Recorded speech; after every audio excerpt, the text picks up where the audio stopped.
sidelines for a long time. Now I'm finally getting in the game. It's about time. This is my time. This is my time. The only thing I consider impossible is losing. I've been waiting on the sidelines for a long time. Now I'm finally getting in the game. It's about time. This is my time. This is my time. The only thing I consider impossible is losing.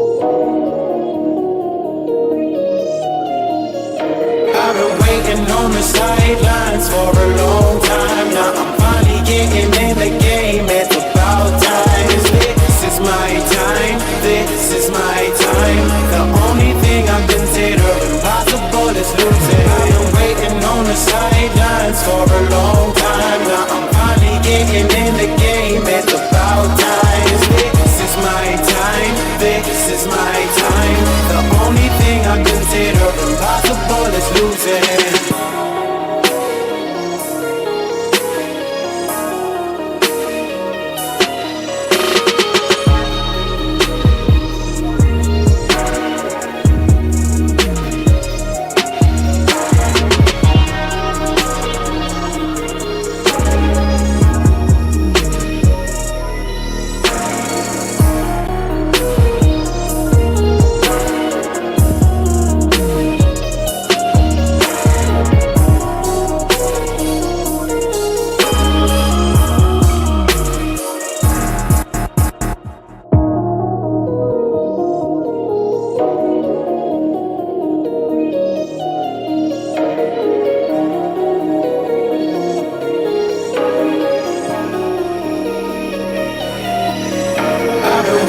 On the sidelines for a long time. Now I'm finally getting in the game. It's about time. This is my time. This is my time. The only thing I consider impossible is losing. I've been waiting on the sidelines for a long time. Now I'm finally getting in the game. It's about time. This is my time. This is my time. The only thing I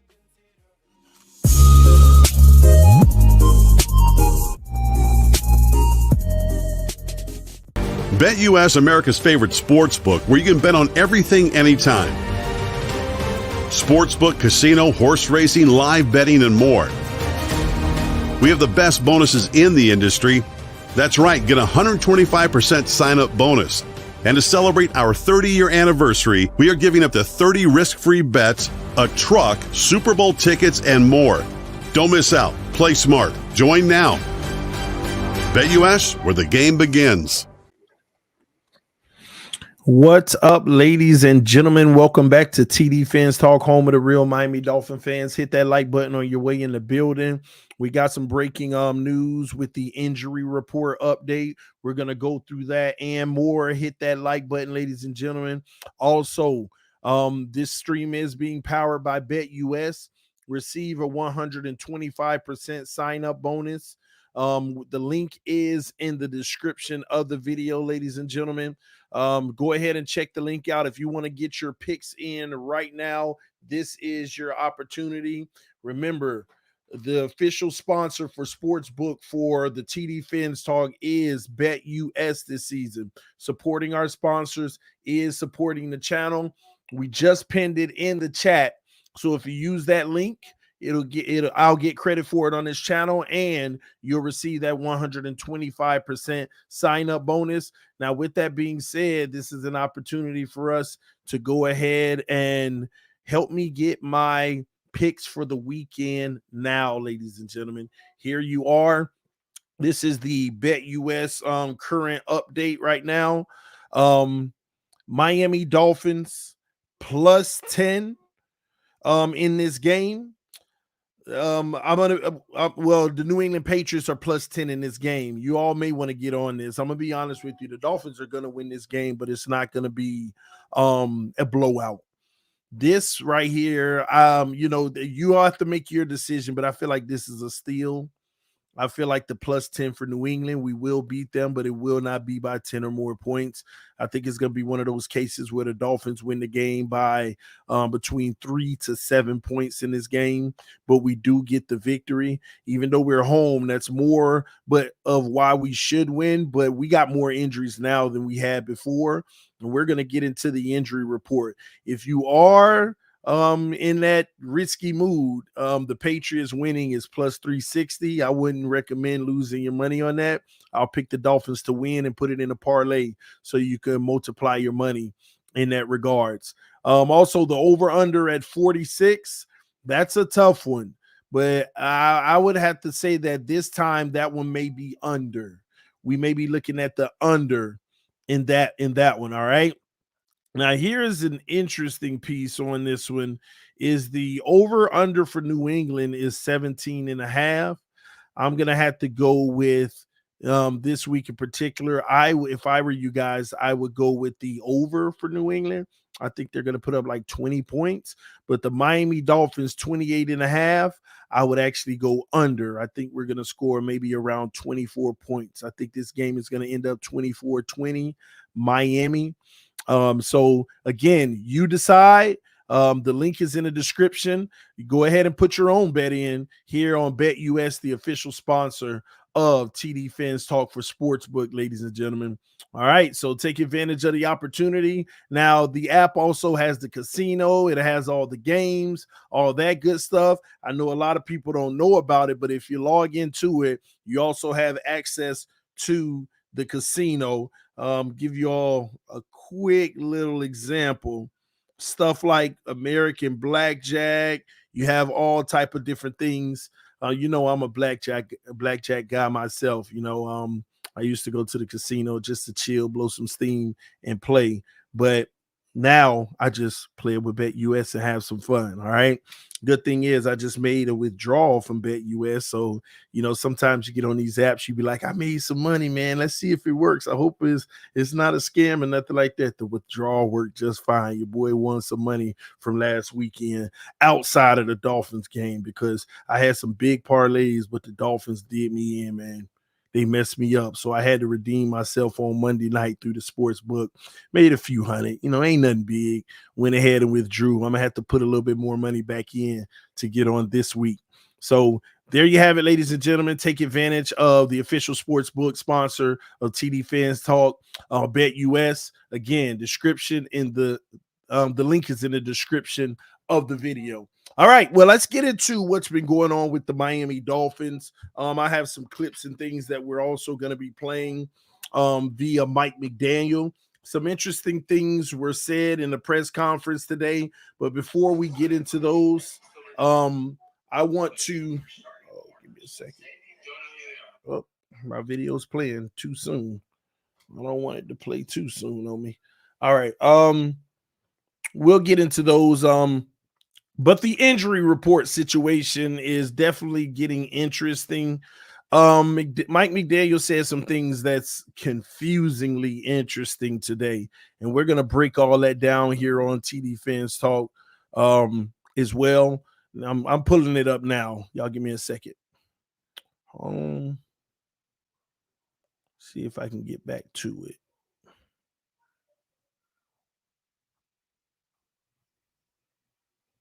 All right.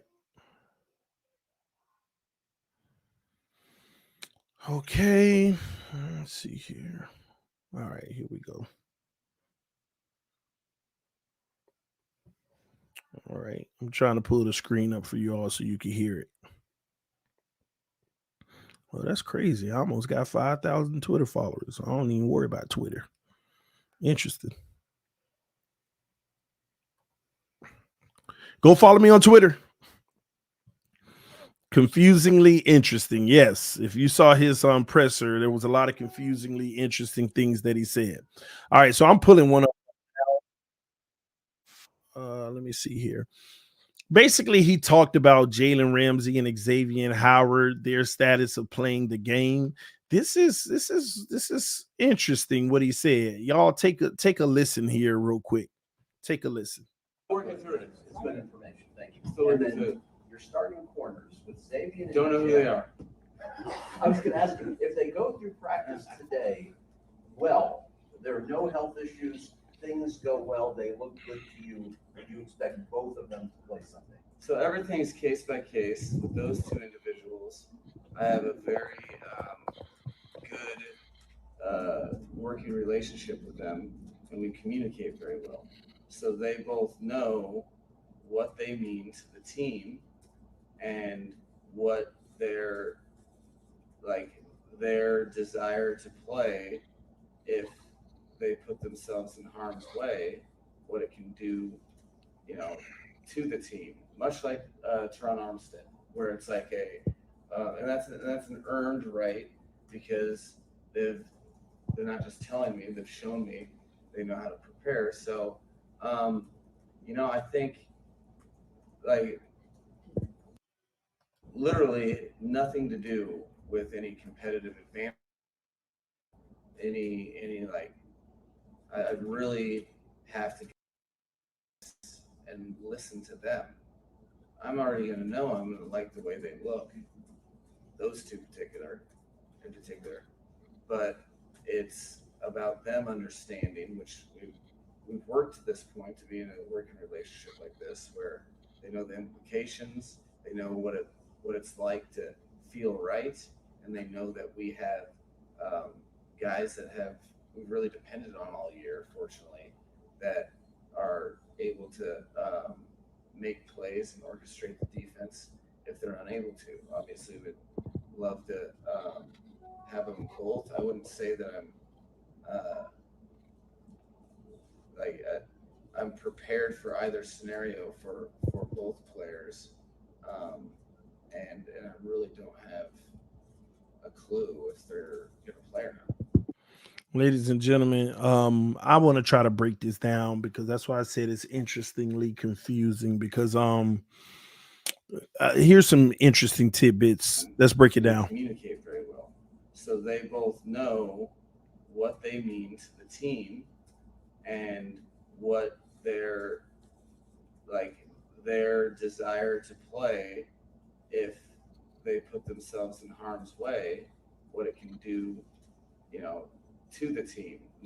That's what you need to understand. He basically just told you somebody not playing, but he's going to leave it up to them. He's basically saying to us that y'all know how. Basically, let me talk to Xavier Howard and Ramsey. This is what McDaniels is saying to them. Y'all know how important y'all are to the team. If you're hurt right now, we don't recommend you going. The reality is we're going to need you for the long term this season. Right now, if you go out there and it's too soon and you re-injure yourself or re-aggravate yourself, then you just blew everything for the team. You know how important you are to the team. And if you go out there and make it worse, now you're hurting the team. Only you know how your body feels. So I'm going to leave it up to you all. But please understand what I'm saying to you. Whatever is going on in your head, make sure you take the approach that's best for the long term of the team. Maybe you're ready to play now, and that's still best for the long term because you can impact now. You're not concerned about getting hurt again. But knowing what the doctors have said, that you're probably fine, but you're ahead of the time table, and there is some risks involved, we would prefer you not to take those risks and guarantee that you'll be here for the long term for the team. Because one more time, if you re-aggravate it or hurt yourself again, then you're out an extended amount because you rushed back, you're essentially hurting the team more than you coming back now. So please don't be selfish. Do what's best for the long term of the team. only you know. And you've earned that as a veteran to be able to make that decision on your own. But please understand, we need you to operate out of that premise. If you're not on that field, no love lost. I'm happy that you made that decision because you felt you needed to. If you are on the field, hey, I'm happy because I trust that you are making the right decision. That's what's happening. Let me tell you why they have to do that too and be extra cautious. Byron Jones. They do not want another Byron Jones situation on their hand because Byron Jones laid out the dirty laundry when last year and basically said they ruined his career. They rushed him back from his injury and now he can barely walk. Going against his own advice, going against what the doctors advised, Byron Jones basically insinuated that they were so urgent in trying to rush him back that now the implications, he can barely walk. And the Dolphins got some heat for that, but it never came to nothing. But they don't want to even get close to having that issue happen again. They're not going to play with that. Let Ramsey come out there and hurt himself even further. And now all of a sudden he out for the season and he have lingering issues going forward. Boy, they're going to be all up in our organization investigating. They already hit our medical staff. And you know our medical staff ain't playing around. Our medical staff ain't recommending nobody start practicing early and stuff. Why?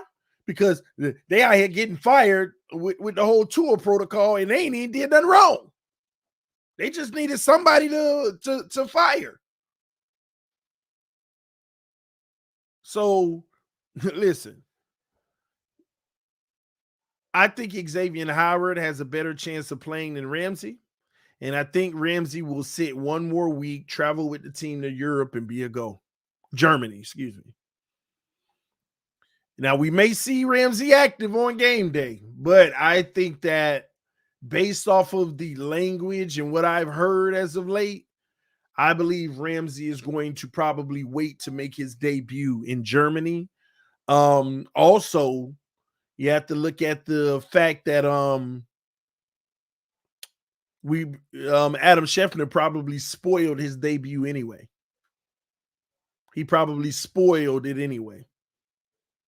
Because the only reason they were being hush-hush and about it is because they probably wanted to make a big announcement at the time.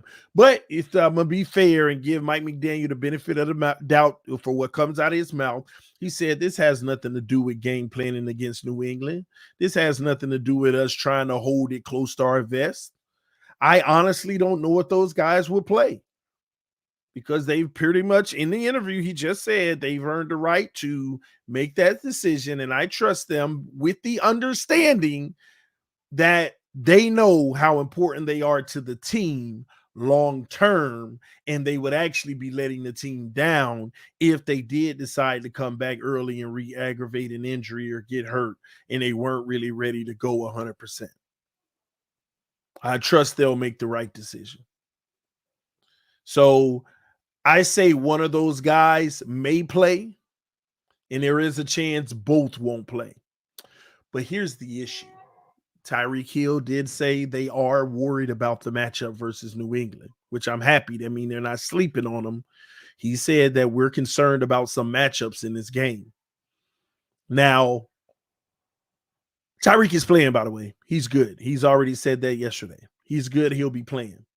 Now, I'm taking it serious when Tyreek says we're concerned about a few matchups in this game, and we should be. Because a part of this, when Mike McDaniel said in his pressure as well, he also said we got some guys who've been stepping up and playing, well enough in their absence where if they have to go, they can hold it down until you're ready. Which leaves me even more reason to feel like maybe one more week for one or both of those guys. Now, here's the issue with the matchups. The real issues, listen, I don't think there's ever a matchup with Tyreek and Waddle. Okay? I think the matchups are on the other side of the ball. When you got Devontae Parker, Mike Gesicki, and Hunter Henry, all three of those guys, in my opinion, are not number ones.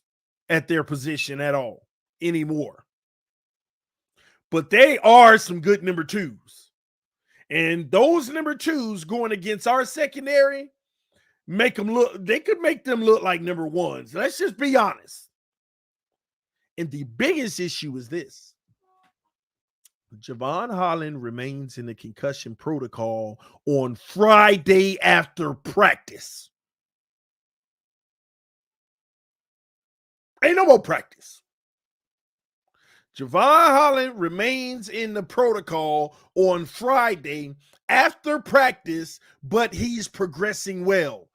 He ain't playing this week. I'd be shocked to see Javon Holland on the field. And I knew it was going to be longer he was in the protocol. Why? Because he went back in the game. The NFL can't take that risk.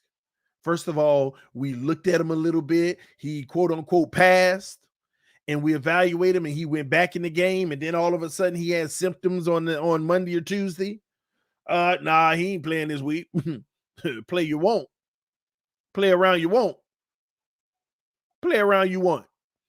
And if you know anything about football, if you really educated on football, listen, let me say this before I make that point.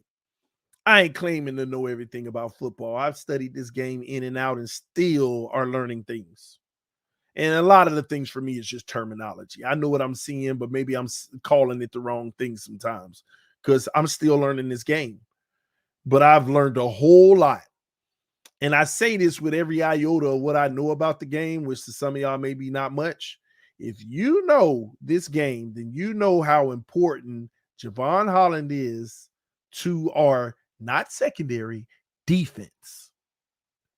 If you understand what we do, you'd understand how important Holland is to our defense.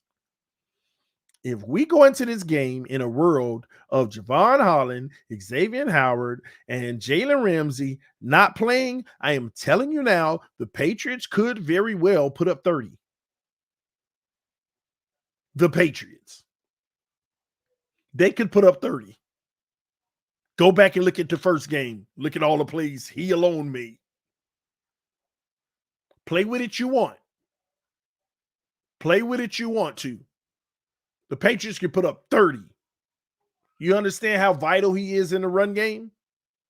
Do you understand Cam Smith won't be available either? And going on the IR is still an option, but they haven't gotten there yet because they running out of IR spots, just so you know that. You can only bring back 8 a year, but we done put like 10 or 11 on IR, so some of these guys ain't even going to be allowed to come back. And I can tell you now, they put Cam Smith on IR, they ain't going to never reactivate him.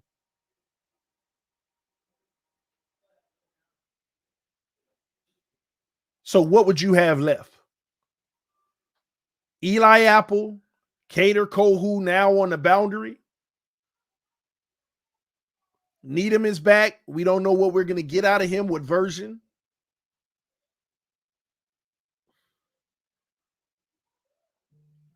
Telling you now, they could put up 30 if all them guys don't go. I'm actually hoping for a miracle that Javon Holland ends up being active on game day. Wow, Holland ain't on the list. Okay, let's roll. But that's going to be very shocking to see. But I've been shocked. Even the Ramsey news is shocking.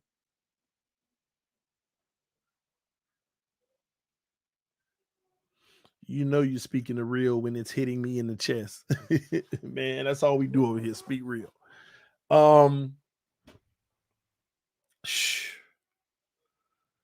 Listen, that's what I'm trying to tell y'all.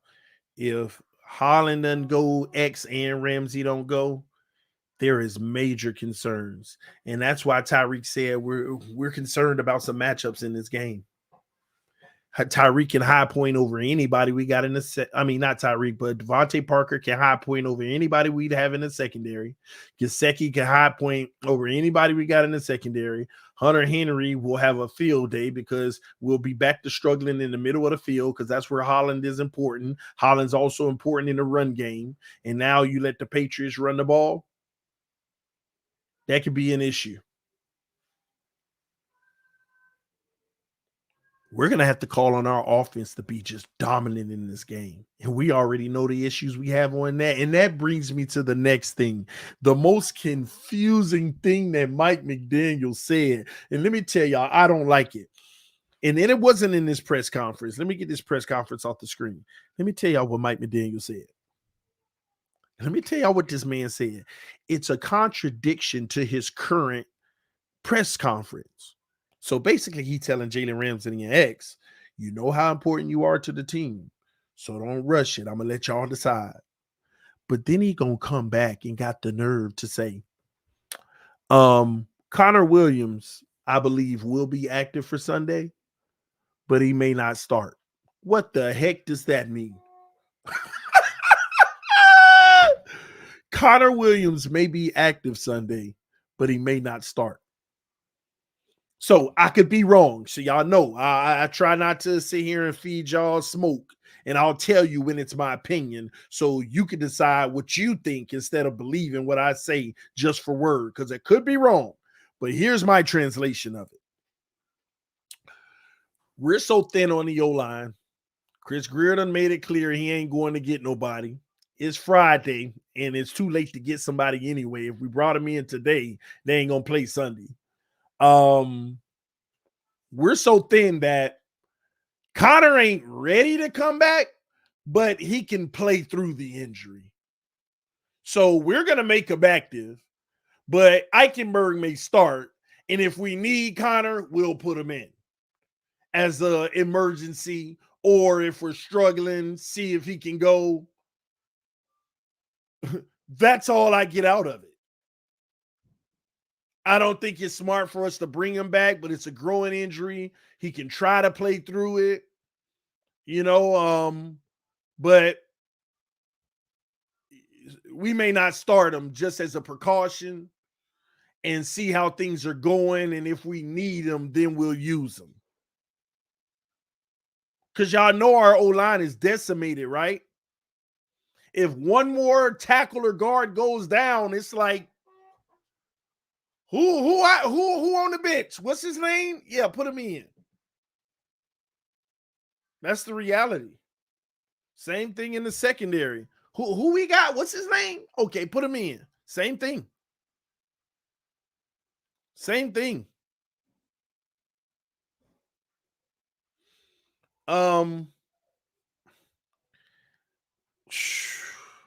That's the problem. That's the problem. And that's a big contradiction to what he's saying on the defensive side of the ball with the Stars.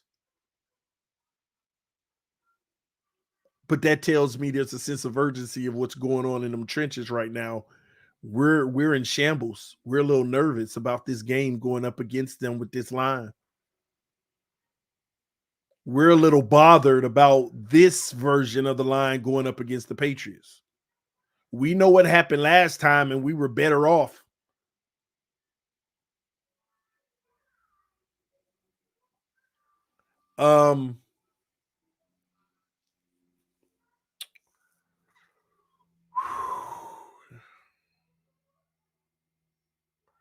It's going to be interesting. It's so crazy he said that. Yeah, Eichenberg, I believe he'll be active, but I don't know if he'll start. I mean, not Eichenberg, but Connor Williams. There ain't no question whether Connor is better than Eichenberg. It ain't even close. And to say the man will be active, but you don't know if he'll start.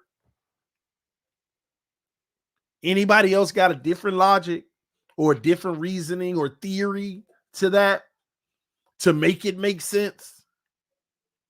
Put it in the chat if you do. Is there another theory that you can think of that would make that make sense? Maybe he's trying to do this or trying to do that. Does anybody have something? Anybody? I'm just open, T. Rich said, I think you're spot on. Okay, I'm just making sure because I'm really trying to wrap my head around it. But then it terrifies me because that tells you there's some issues, and they know they're worried about this game with the issues that they have. We got a game plan in place and we're hoping we can execute it. But this tells you the confidence level in the entire team to execute. We can have a game plan, but I think this is one of the few times that McDaniel feels like, man, I hope that these guys can execute it well enough so for us to survive this game.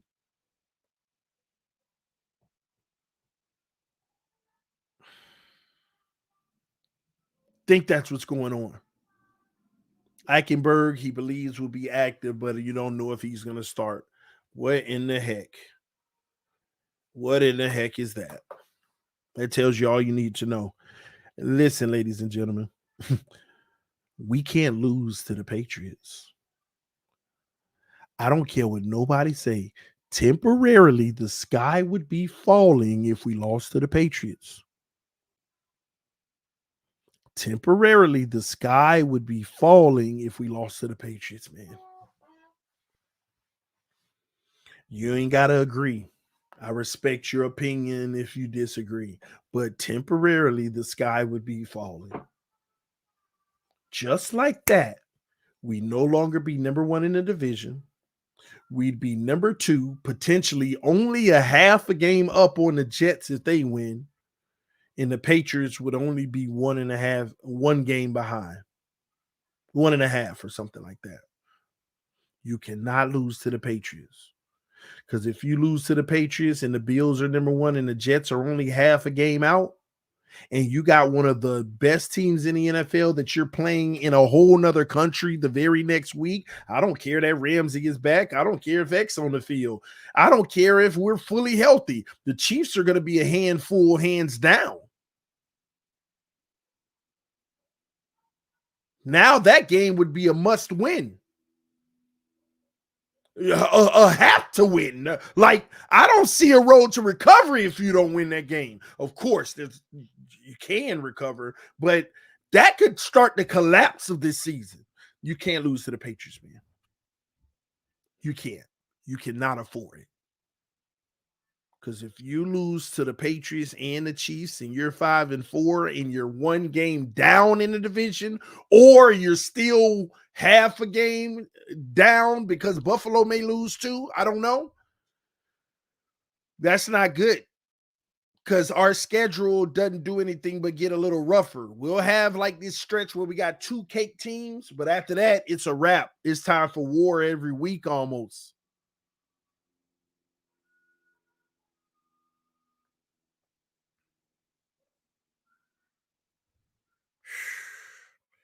We cannot duplicate what we did last year.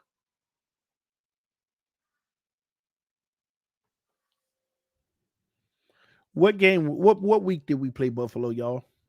Was it week 2 or week 3? It was week 3 or 4. I don't remember. What week was the Buffalo game?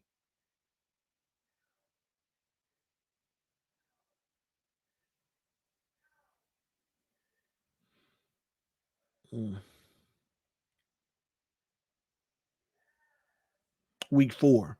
So we won 3 in a row, then we lost 1. Then we won 2 in a row, and we lost 1. Okay. We got to work to not reverse this.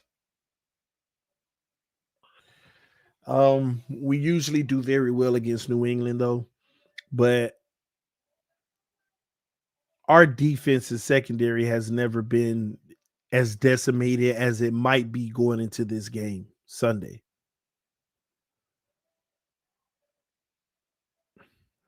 I hope Holland plays. If he doesn't, at least I hope X is back. And again, we might see X and Ramsey on the field. They might decide, hey, let's roll. But this game definitely should have you on edge. It's a division game.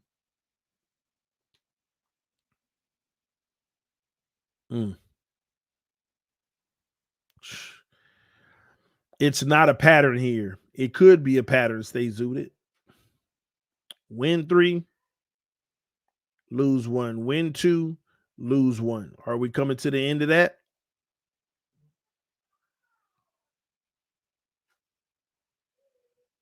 Are we reversing that pattern? We don't want to get into losing 2 win one. Losing 3, win one.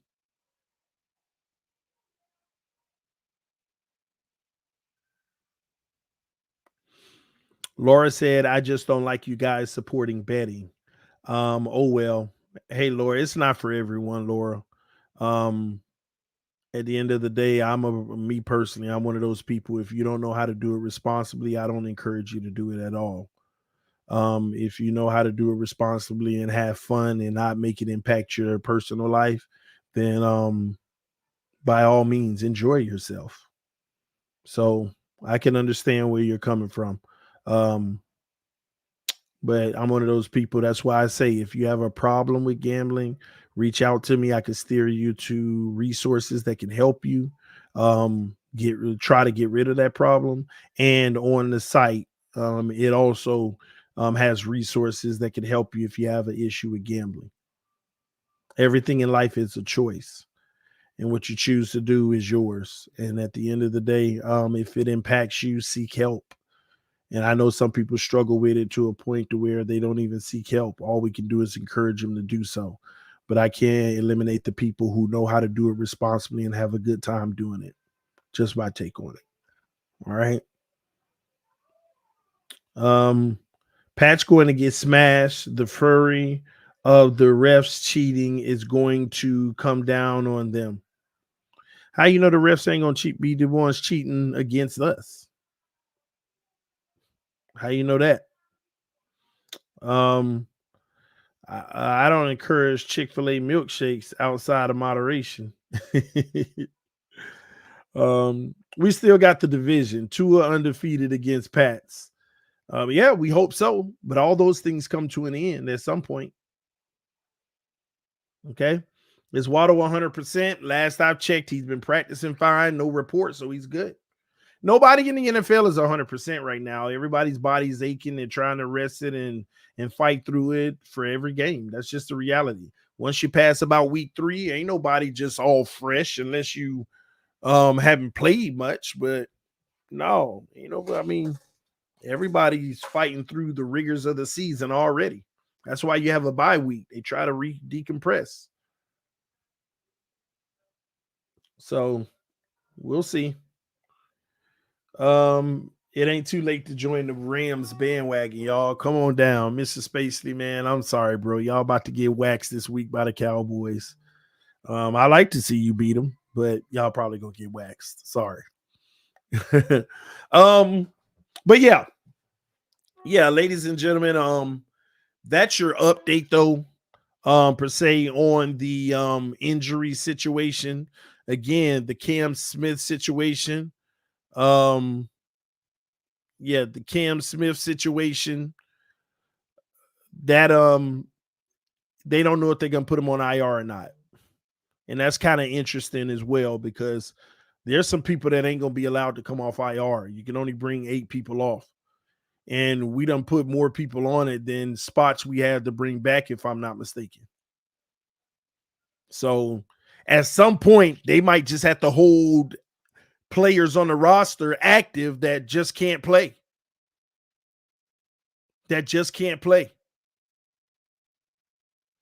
David Long cleared. I'm not sure, T Rich. I haven't heard much about David Long. That's a great question. Last I checked, I thought he was okay. I thought he was fine, that he had went through what he needed to and was good. I'm just updating, see if anything recent came out about him. Mm,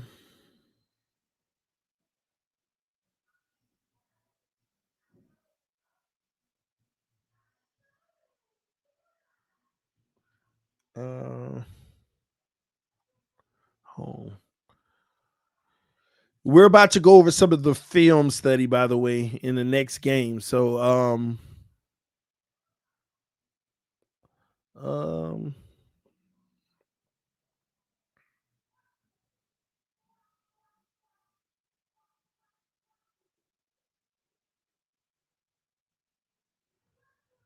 mm,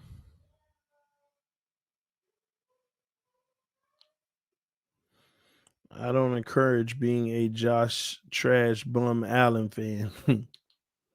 Now that real bad for you. Good luck, TD. Sincerely, injuries do suck, but you got this. Go Bills. Thank you. Appreciate that. All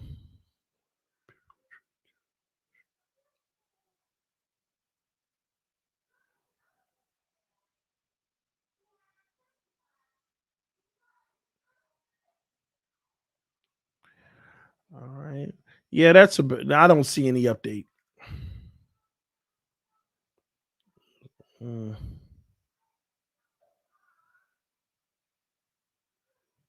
Yeah, it's official. I don't see any update so far. We all everything that I just talked about, we know all that we know, okay? Yeah, we know all that we know. All right. Look like I think Sauce Gardner and those guys, they're going to be returning for the Jets. They just got cleared out of concussion protocol or something. So, and obviously they missed like 2 or 3 weeks. Have y'all noticed that? Garrett Wilson, Sauce Gardner, I forgot who all it was, but they'll be back. But they missed like 2 or 3 weeks. Nobody's noticed they've been gone, but those in concussion protocol. Concussion protocol. That's why I'm a little worried about Javon Holland. A little worried about Javon Holland. And that's why when you look at it, the whole Javon Holland thing, even if Ramsey and X came back, New England want to use them tight ends. New England, Hunter Henry, who's going to guard Hunter Henry in that zone? It's going to be tough. I hope those guys are back, but Holland is a key piece to our defense. Oh boy. All right, let me see. Let me bring up NFL Plus because we're going to go over some of the film of the game.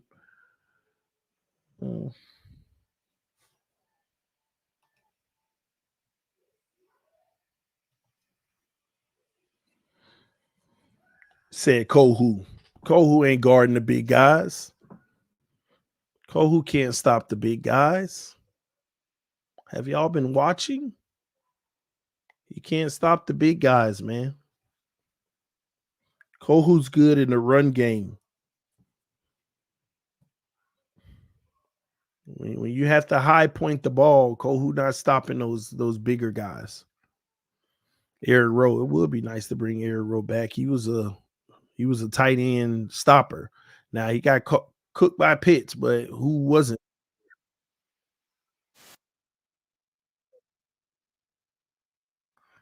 Genie not going to make me nervous. This is the Patriots. Yeah. I'm actually with you, Doug. I mean, we're going to win this game. On Sunday, let's get this easy win. But I'm just keeping it a buck. It's not going to be easy. It's going to be tough. We'll come out on top, but it's going to be tough. All right. I thought Kohu was X replacement. Oh, yeah. I know who you've been out here listening to. You've been listening to them all summer. This stuff.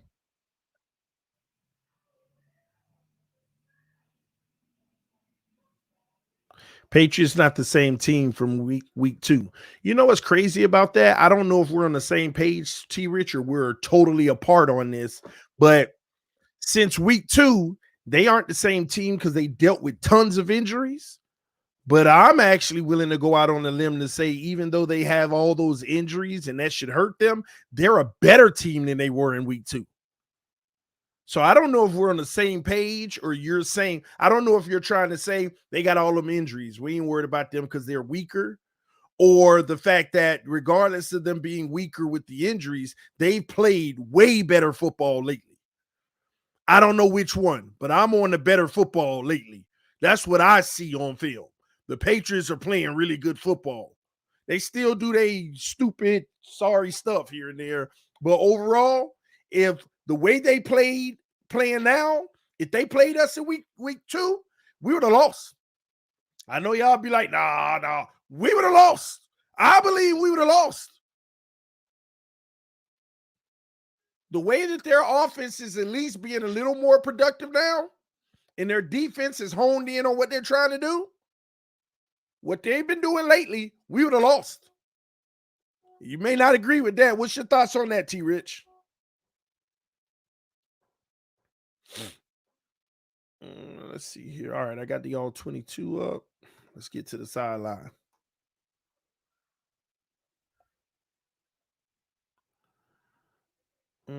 All right, cool. We're here. All right, let me share my screen.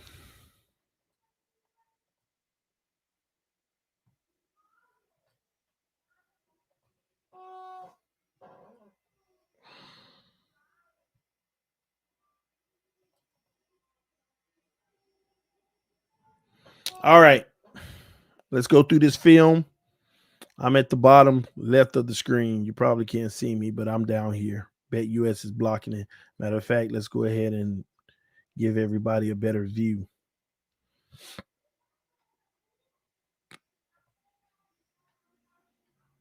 All right, here we go.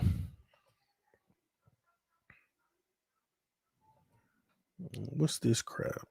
Come on now. You know we're trying to go play by play. Don't do this.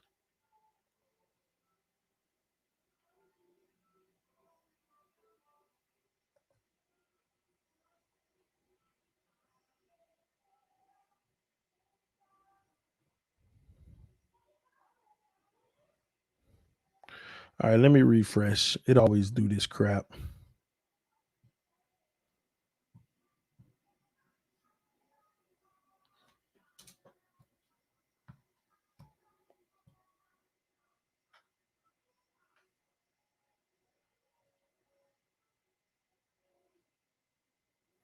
Yeah, I agree. And Patriots a lot better than people think. They just had some real tough goals at it in some of them games.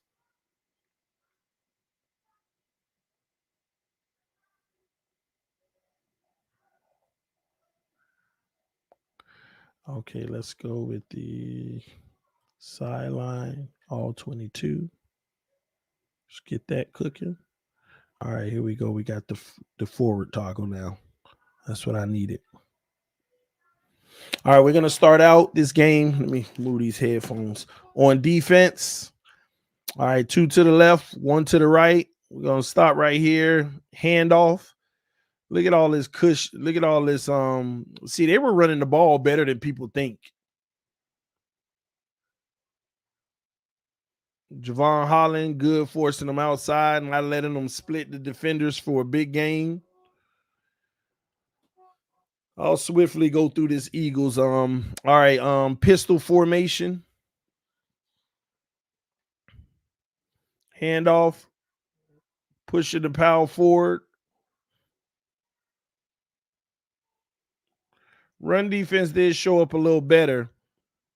But when you really notice it, I don't think they did like people think. I thought that they were running the ball just fine on us. Here you go with 3rd and 2. What people need to understand, if you got a 3rd and 2 and you ran the ball twice, you won the battle. 3rd and short is the goal. All right, so now you have 1 to at the bottom, stacked at the top. You see the blitz coming, right? Now, this is the epitome of Fangio's defense. You see what you got? This look over here, 2 to 3 defenders at the top. No, what you're going to get is the blitz at the top of the screen coming in, and everybody's going to rotate. I want y'all to pay attention to this. Problem is the Eagles delayed the snap and made them show. You see that safety backed all the way up, but they handed it off anyway and still got the first down. So when y'all really think about it, this is what y'all got to understand. People say we did a good job stopping their run game. I kind of disagree in this game. I want you to look at this. We literally have seven in the box, only 4 in the secondary. Now there's 8 in the box. 8 in the box, cover 3. Lucky they didn't throw this. It was a fake or whatever. But look, they still were able to pick it up.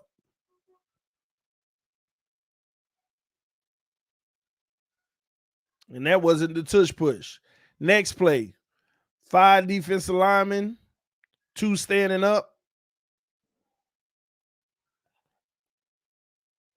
Now they send 4, and they send Jerome Baker as the other guy. But Jalen Hurts and A.J. Brown, Jalen Hurts used the wrong read, but it's still connected. That's the sad part about it. Right here, A.J. Brown, he has a route on this. If you look in the slot, he at the top of the screen in the slot. Once he sees that linebacker blitz, his job is to take that hot and go ahead on the slant. Slant. That's where Hurts is supposed to go based off of the blitz. But Hurts goes further outside anyway, and they still connect on it. Didn't even matter. All this cushion because we worried about getting beat deep. And that's what this defense gives up. Now, 1st and 5 after a penalty. Cover 2 or 6. Run the ball. You can't stop in that coverage. Let me back up here. Look at this. Look how spread out our defense is. I want y'all to look at this. You got the 4 guys, the 2 corners, 2 safeties, 4-man coverage. Linebackers never was in the box. You hand it off. This is easy for the run game. This is why you can run the ball on this defense.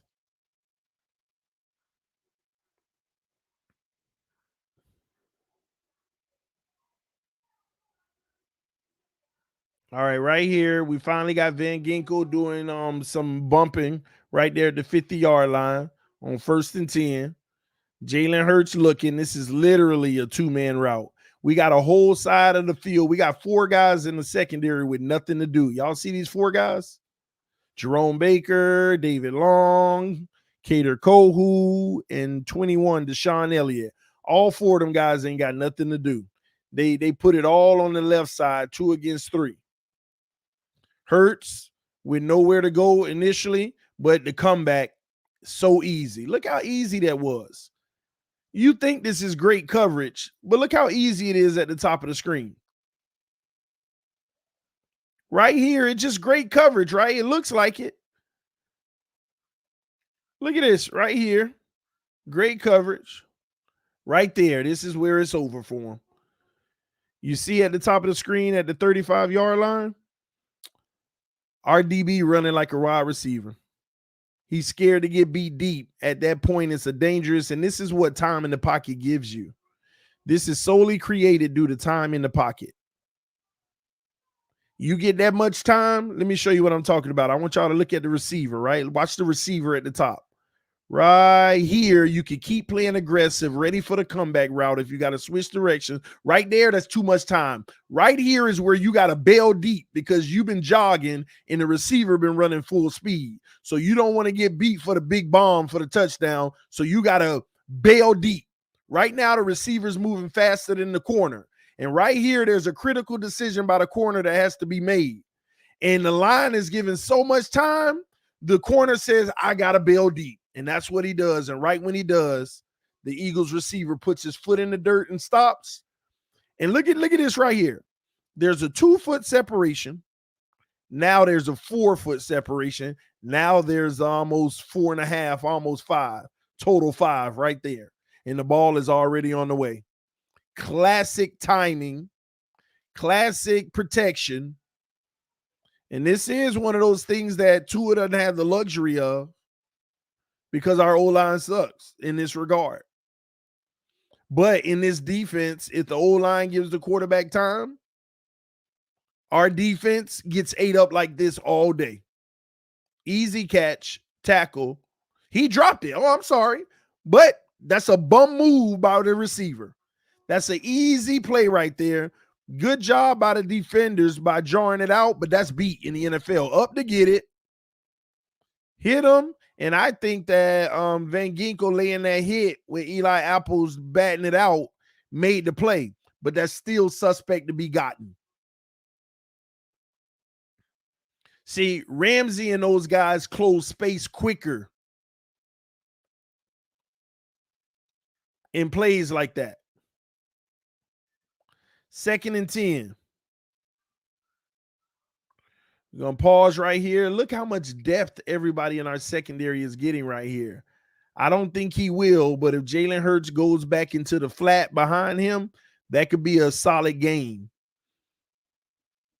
See, he got Eli Apple on an island right there in a triangle with the receiver at the 45-yard line at the top of the screen. And Eli Apple's like, do I drop in the flat? Do I veer? What do I do? Hurts stares it. Hurts goes in the flat. Let me tell you something Tua would have did. Tua would have threw that ball to the 40 and put it right in the spot right here, and that would have been a huge completion. You see that? That would have been a huge completion. Tua would have been looking in the flat to bring Eli down quicker, and he would have hit that eagle right there. But this is what the defense gives up. But good thing that's a bad decision by Hurts right there. That is a bad decision by Hurts.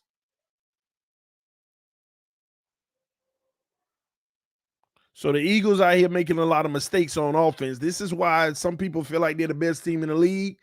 They've actually been playing bad football, but still winning. Hurts back to pass. We'll pause right here. We got two crossers. Obviously, the crosser coming underneath is the way to go because A.J. Brown's about to clear out Eli Apple. And he does hit it. Good read by Hurts on this one. Great read. Great read by Hurts. And let me tell you what made this play. What made this play is that they're in a zone, and 52, I believe that is, turned his back to the play. When he bumped A.J. Brown right there or Smith, he turned his back so he doesn't see Goddard on the crosser. Hit the man without turning your back, bro, so you can keep your eyes in front of you to see who's coming in your territory next. All he sees is A.J. Brown coming into territory. He thinks, let me get off of Smith and go to A.J. Brown, not realizing they're running a crosser, a pick crosser. He goes to A.J., and now Goddard is going to come wide open free. Got him. That's on 52 right there. Bad coverage, turning his head on a bump. That ain't 52. That's 33. Sorry, my bad. It wasn't 52. It was 33. Bad defensive principle right there. All right, Hurts, back to pass again. I can tell you now, we got one-on-one at the top of the screen. That's already scary. And then we got Smith coming over in the crosser with once again, now look at this check down right in front of him. I don't know what he's going to do, but look at the check down. The linebacker lost his position on the check down again. Do y'all see that right here in front of his face at the 29-yard line? The check down has nobody paying attention to him. And he messed up. Now, hey, he's still, dang, boy, they got options, man. This defense, I don't like this defense. They got options. I would have read the check down. But look, Jerome Baker screws up. He's not following Goddard.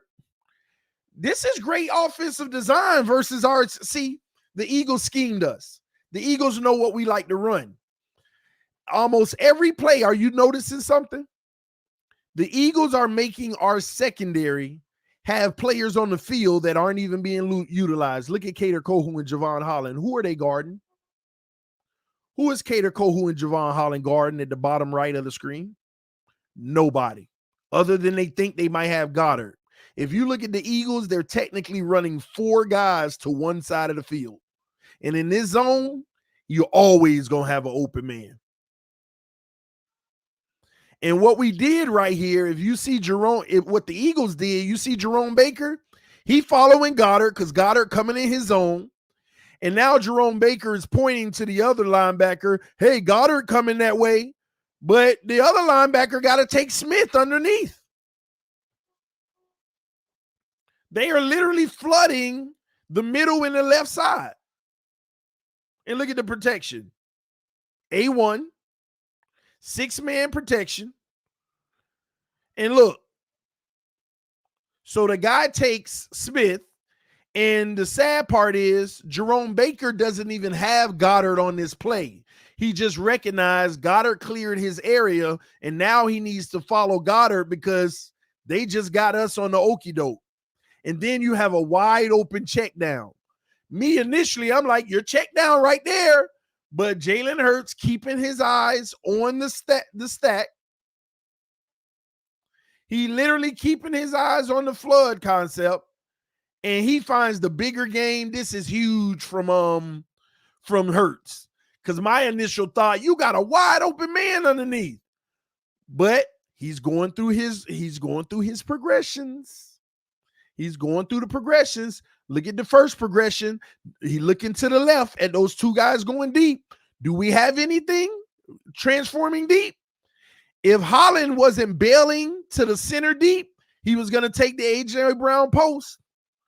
But he said, hey, if those guys clear out on the post and the safety takes it, my next read is Goddard coming across.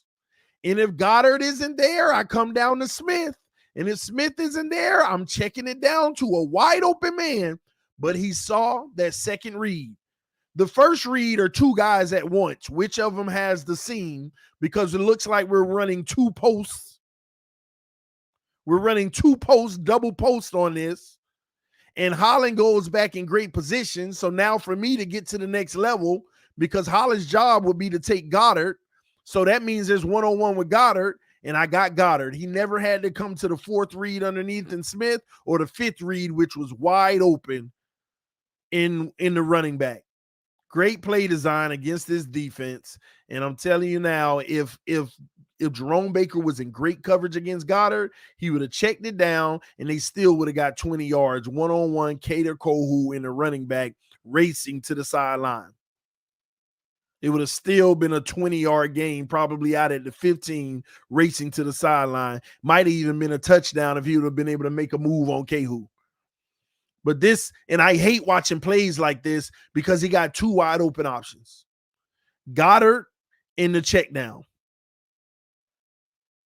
This defense is worse than it looks.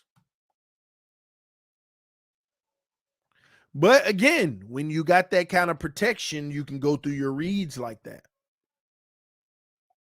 Then you get back to Hurts trying to run. Finally, Jerome Baker does an excellent job. I don't know why Hurts did this anyway. Well, never mind. Jerome Baker just did a great job. Shame on the right guard, if I'm not mistaken.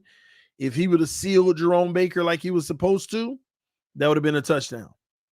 But good job, Baker, beating him to the edge. Now Baker makes a huge play. The play before, Baker got beat. Next play in the pistol. Hands it off. Right up the middle, we stuff them. I'm shocked they didn't go to the one-on-one with Brown on the outside. Now you have, third and goal. Trips to the left, two to the right. More of that zone concept. Let's see what they do. Hurts on a quarterback keeper this time, and we bottle it up because what we're technically doing is when he's patting that helmet in the secondary, you see the safety patting the helmet, that means we're one-on-one across the board. We're face-to-face. That's his signal. We're manning up face-to-face. Van Ginkel, Baker, y'all commit to the box. Make sure Hurts doesn't be able to scramble here. That's what he's calling. See, Jerome Baker starts it. Anytime they go empty and Hurts is by himself, they like, hey, he might run. That's what the scouting report says, and they know it, and they're asking, and they all say face-to-face. Look at this. Jerome Baker's doing it. The safety's doing it. The corner on the outside's doing it. The other safety's doing it. They're all 5-on-5, man-to-man. And look at Jerome and Van Ginkel blitzing. 6-man rush. Now Jalen Hurts can't do that quarterback keeper stuff.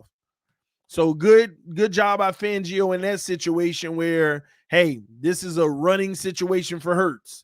That's the scouting report right there. Good call. Good call by the defense on the field because they came out in their package, which was probably zone. But then when they seen the empty, they audible. The defensive players knew our game plan in the scouting in the week. Anytime we get this look, man up, and linebackers go. So good job, all of them recognizing it and running the play like they've been training to. Fourth down, we get the field goals coming.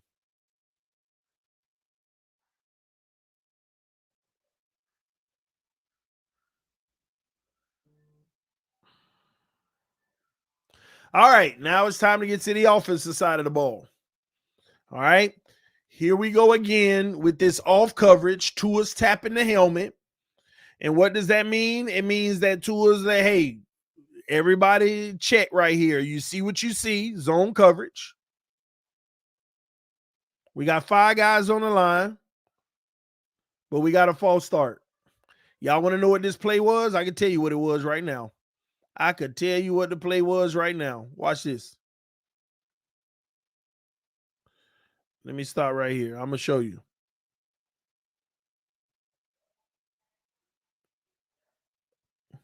This play, if he would have hiked that ball, Waddle was going on a quick slant and Smythe was going out in the flat. Like, you know, the little slip out by the tight end, going out in the flat to start out extension of the run game. And he would have had an option because 24 would have had a decision to make. Do I take Waddle coming at me and slanting, or do I take the tight end coming out to the flat? That's what they were going to run here, but it was a delay of game. That's what they were going to run.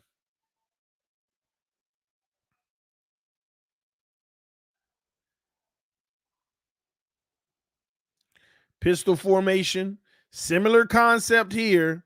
And this time they run it off of the jet sweep. And you got Waddle with the one-on-one. His speed beats the guy outside. That was great defense by the Eagles, but speed wins. Waddle's speed made a play. That was set up for disaster if the guy was just as fast in the open field. All right, now we got 2nd and 7. So basically look at the 1st and 3. We got 3 yards on first down we got 8 yards, but just say we made up for it. 2nd and 7. Fakes the handoff. Look at this. You can see already we got one-on-one on the left side of the field. We got safety help. And then on the other side of the field, you got, look at that zone coverage, man. Look at the top of the screen. Look at the middle of the field. This is what teams do, what get them in trouble versus us. And here's Tua.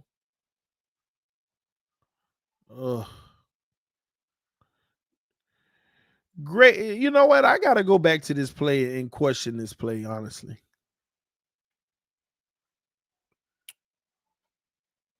Right there. Tua's staring at the safety right now because all he wants is Tyreek coming across the middle. For those who don't know, Tua is not looking at the receiver at the bottom of the screen. He's looking at the safety, waiting on him to make a move to the outside so that he can clear it for Tyreek coming across.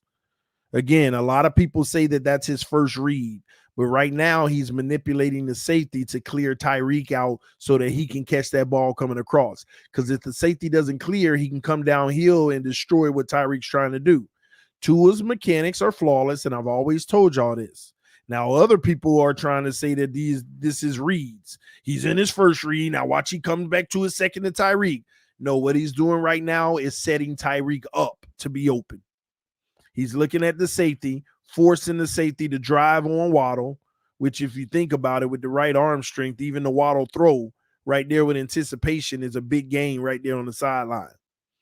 But I don't think it can get there fast enough, which is arm strength. So he's already set it up with anticipation. Safety has committed to Waddle. Throw it to Tyreek in that spot. Bam. And Tyreek in the spot. I hate when Tyreek runs backwards. That's his anticipation. It ain't his anticipation. It's him waiting on the safety to clear and putting it in the spot because he already know Tyreek going to end up there. He's not even looking at Tyreek. You got to look at somebody to anticipate him, to know where they're going. If Tyreek fell down, that ball would have still ended up right there. Tyreek could have fell down at the beginning of the route, and that ball would have still ended up right there. It might have been an incomplete, but it would have ended up right there. Not anticipation, manipulation, which he's great at.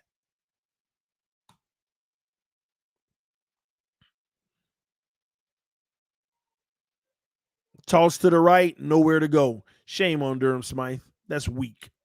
That's weak. Look at this. Durham Smythe in motion. Durham in motion. And literally, shame on him. You got to drive. You got to drive on that guy. Why did you play him inside instead of getting up in him and driving. Let me try to pause it. Pause. Right here, Durham Smythe, what he's doing, he's trying to set his feet to take on the block instead of going to initiate the contact with the D lineman. You let the guy set the edge. That's number one rule in blocking. You have to win the edge battle. Do you see Austin Jackson? Austin Jackson's fighting to get outside leverage so that Mostert can go around the corner. Durham Smythe literally inside. Just terrible. You always set the edge. Bad textbook. Look at everybody. Even Liam Eichenberg forcing the defender inside. Durham Smythe, you ruined that one. It was a huge negative play.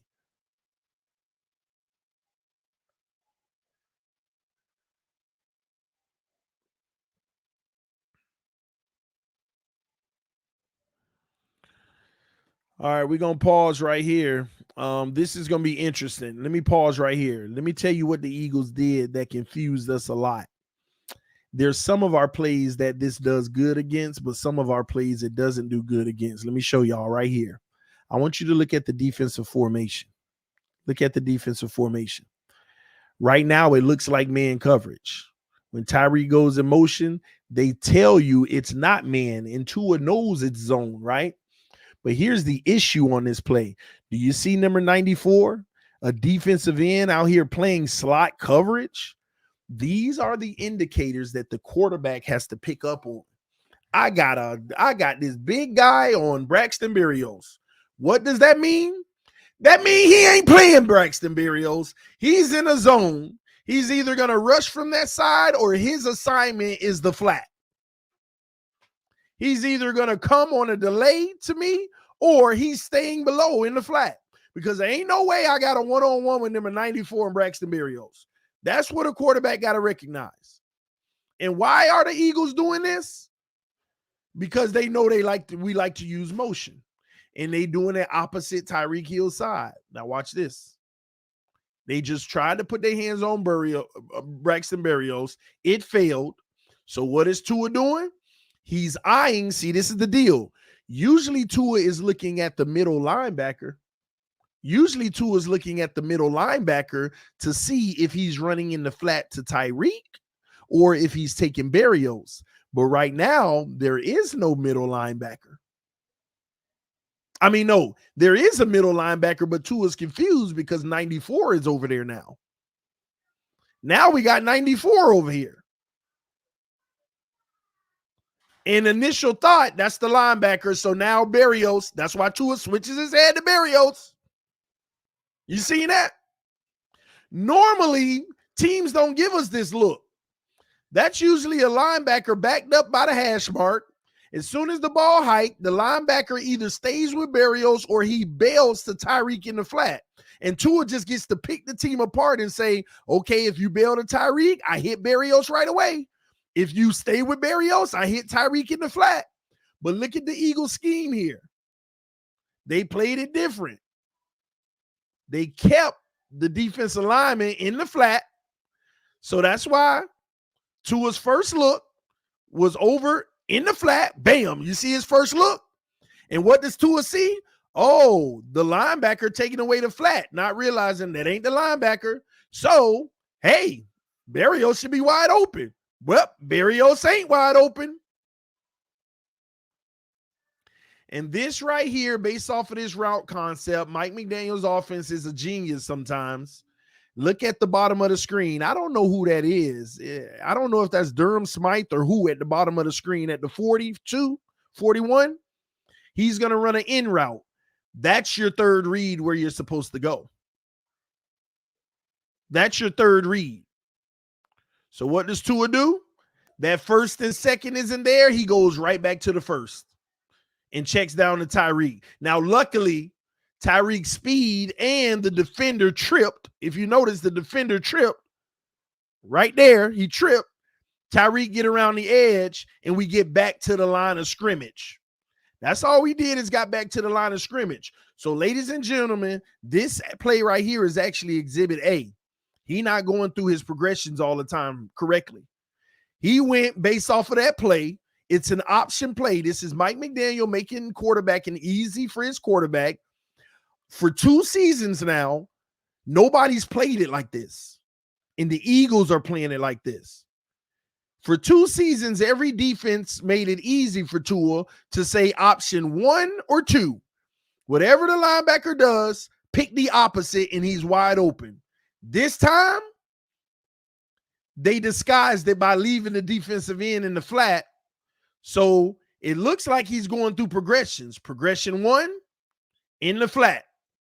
Just to draw the linebacker to the flat, but instead it's a defensive end.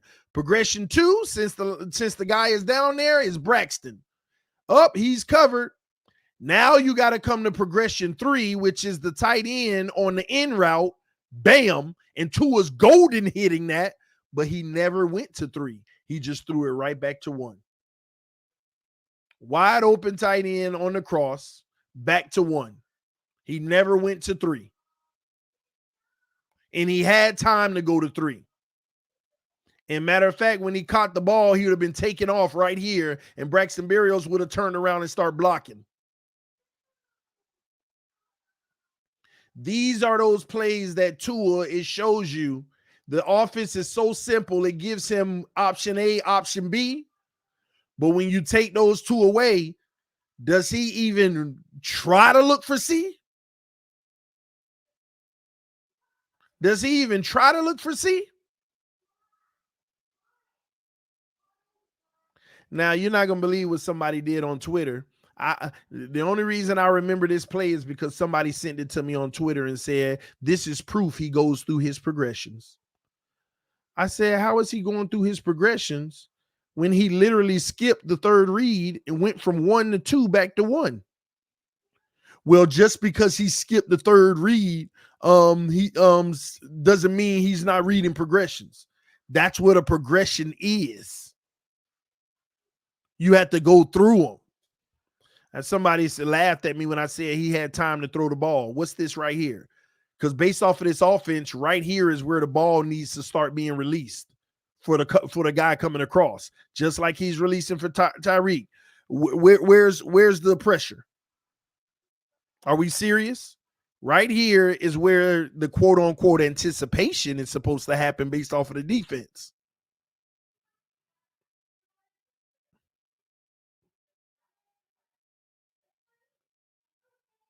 Now, I understand Tua wants to get rid of that ball quick at the same time because he's used to not having time. But in order to maximize his offense, we need him to be able to execute stuff like this.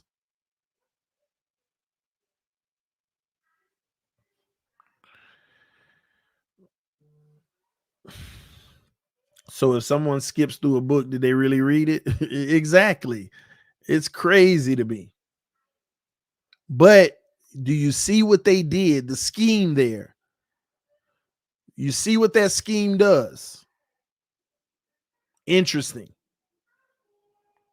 Now, I'm going to show you later in the game what this scheme caused McDaniel to do. We started going 4 guys on one side of the field because he's just trying to overload his concept. That defense right there stops our concept unless Tua is going to get to his 3rd read. If he can get to the 3rd read, he can slice him and dice him all day. But between him not reading the 3rd read and the O-line not letting him on some plays, that's the game plan. And you heard Slay say it. Our goal was just to get him off of that 1st read. Is this not getting him off that 1st read, putting a defensive end out there in the slot? We know his first look is going to be that slot or the guy in motion. And what is the defensive end doing? Played the slot. Now he in the guy in motion.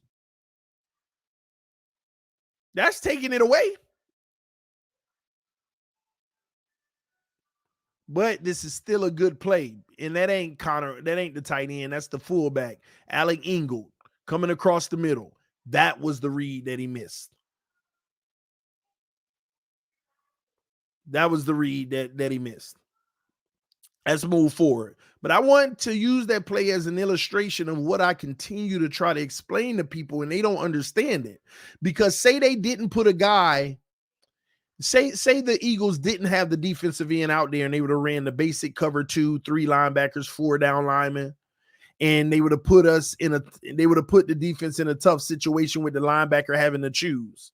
We just automatically eat that play up all day, thinking that, oh, we're cooking. No, the defense allowing you to do that. Now they didn't allow you. And you saw what happened. Now we're 3rd and 15. We literally got 0 yards because we checked it down when the third read was wide open. All right, let's play it out. Now we got 2 to the right, 2 to the left, staggered to the left, but we're in more zone coverage concept. But now they can get out of that scheme. Why? Because it's 3rd and 15. Hike the ball. Pause right here. Austin Jackson. Is that Austin Jackson? Just trash. Whoever this is trash. Austin Jackson just got killed on the edge. So any hope for Tua looking down the field to make a play, that's already in jeopardy. But right now, all he got to do is check down to Mostert, and Mostert need to follow Durham Smythe right here and try to have a lead blocker. Tua checks down to Smythe and can't get it there. And I feel like he did it late, even though the pressure was coming. He was in trouble. Right here, bam, you feel you in trouble, flick it to Mostert right here. Don't go back another 1, 2, 3, 4 steps and then flick it blindly. And you know what? This is what's tough. This is a play right here that it's not Tua's fault. The O-line was pure trash. But if he stands in there and deliver that ball to Mostert right away, Mostert's running the opposite direction behind Durham Smythe with a blocker with a wide open field, and we got speed against them. We might pick up that first down and more potentially. But Tua ain't going to stand in there and take the hit. Like I want y'all to look at Tua. He's bailing on this. His only concern right here, don't take contact. Look at him. And this is what I hate. I love him protecting himself, but we have this limitation because of his injury history. Watch he bail. Instead of hurrying up and delivering it right there, he bails and flicks it to the ground. Stand in there, deliver the right ball to Mostert. You're going to take a hard hit. But that's what winning quarterbacks do. But we have to deal with that limitation.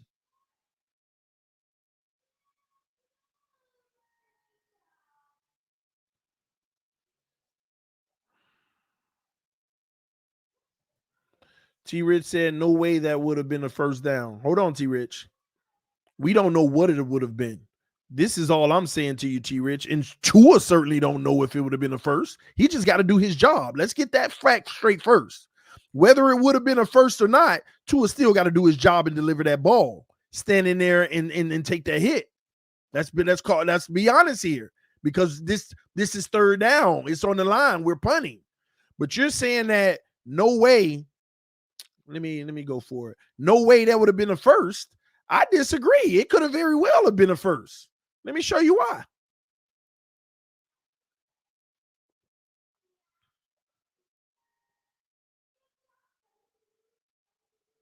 Pause.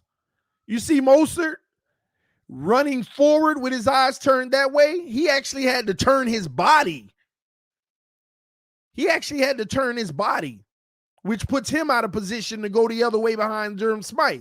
But look, right here, if the ball was in Mostert's hand on the way right here, he's turning up the field. He's going to cut right. He's going to follow his one blocker that he sees turn around. He's going to follow Durham Smythe on that outside. I'm just saying, you got Mostert's speed. Look at this pay dirt. You never know what could have happened. And even if it wouldn't have been a first down, we could have picked up 10 yards on this. We could have picked up 11, 12, 13. Norm McDaniel, he probably would have went for it if we did. But we don't know. But what I would say is this. Even if it wouldn't have been a first down, you got to stand in there and deliver this ball. Right here. Bam. Right when you're getting out and you see Mostert, you got to throw it. But he takes another 4 steps before he lets it go. He tried. He did try. Let's move forward to the next drive.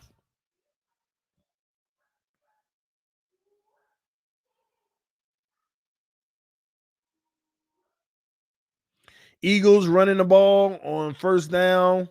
They pick up like 2 yards. This one was a good run stop. David Long Jr. was just great in this game, filling those gaps.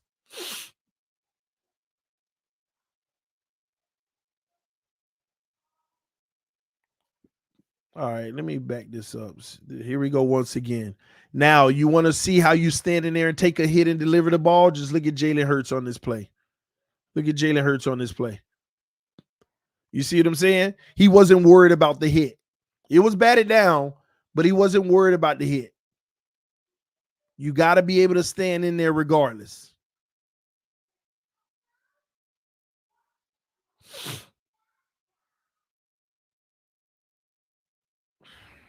Well, AB's come in the room. Of course, I wanted to draft Isaiah Simmons instead of Tua. Yeah, I did. Why wouldn't I have?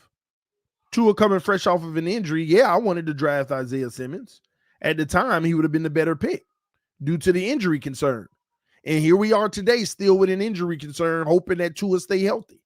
Because if Tua got hurt right now and he out 5 to 10 games or the rest of the season, then what's going to happen to his career in Miami? If Tua got hurt right now and he out for the rest of the season, what you think the rest of his career in Miami is? My point exactly. And Isaiah Simmons ended up being somewhat of a bum.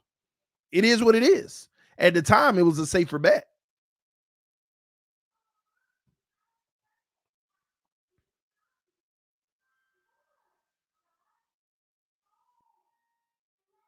Man, why is it not working? There it is.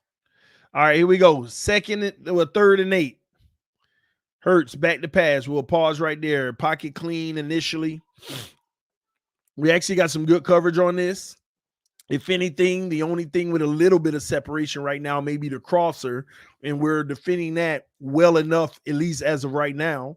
Hurts is patient, waiting. Now he got A.J. Brown cutting back in, and whoever in defense is flat-footed, so I'm sure he's going to go there, and he misses the read. Terrible on Jalen Hurts right here. He might come back there again because he looks like he reestablished time in the pocket, but he already missed the opportunity. And he still missed it. And he still missed it. And now he in trouble and he fumbles. That's on Jalen Hurts. Trash play. Had a wide open A.J. Brown. No, Devontae Smith. No, that was A.J. Is that A.J. Brown? No, that looked like maybe Smith. Right there in the middle of the field, y'all. But Hurts is now looking to the right. Still following that crosser. He's staring the route down. Hurts, bam, right here. He's more worried about the pocket than keeping his eyes upfield. This is bad execution by him, and then he fumbles the ball. And we get the ball. And we got the ball. All right, now what are we going to do with the ball at our own 23-yard line? We've been blessed an opportunity by the offense and trash play by Jalen Hurts, giving us the game. Eagles are doing stuff right now. The defense can be had all game so far from what I'm seeing. Eagles just killing themselves. And Hurts not playing is great.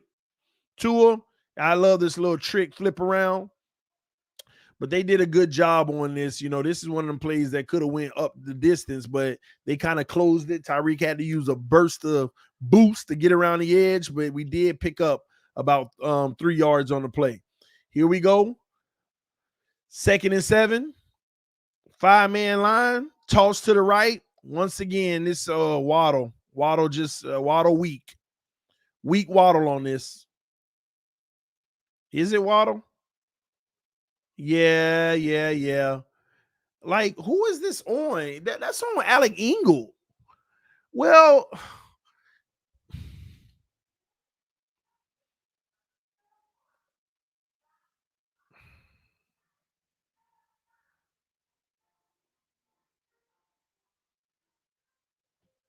okay.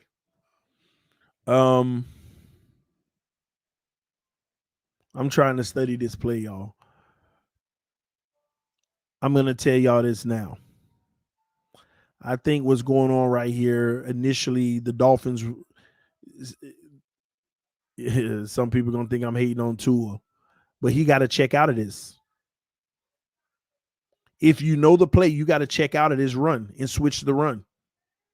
You have to switch the run here. It's either Tua needing to switch the run. No, this is Tua needing to switch the run. The O-line didn't do the wrong thing here. Because pre-snap right here, if you understand the assignments, Waddle's supposed to cover that defensive end. They didn't run the 4-3 look. They ran a 5-2. And with that being said, 5 linemen, Waddle's not even in a position to have that block.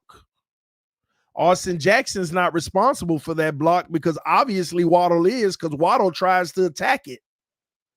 And Ingles not responsible for it because Ingles supposed to get her to the second level, obviously. This is Waddle's block, but they're not in position because Waddle's supposed to be blocking a linebacker here. But Waddle sees that there's 2 linebackers and he's supposed to have the defensive end. This is where the quarterback and Waddle is supposed to communicate. If you know the play, this is where the quarterback and the wide receiver has to communicate. Waddle has to be shouting, tapping his helmet or whatever. Hey, hey, hey, I can't make that block. It's not even possible. It's not even a possibility for me to make the block unless you're going to send me in motion, and that's why the quarterback has to recognize that and put him in motion. But you also can't have 2 motions at once. Right here, you got to call a timeout or you got to audible this play because it's going to get blown up. There ain't a single thing a single defender on our offense could have did right here other than audible out of it or call a timeout.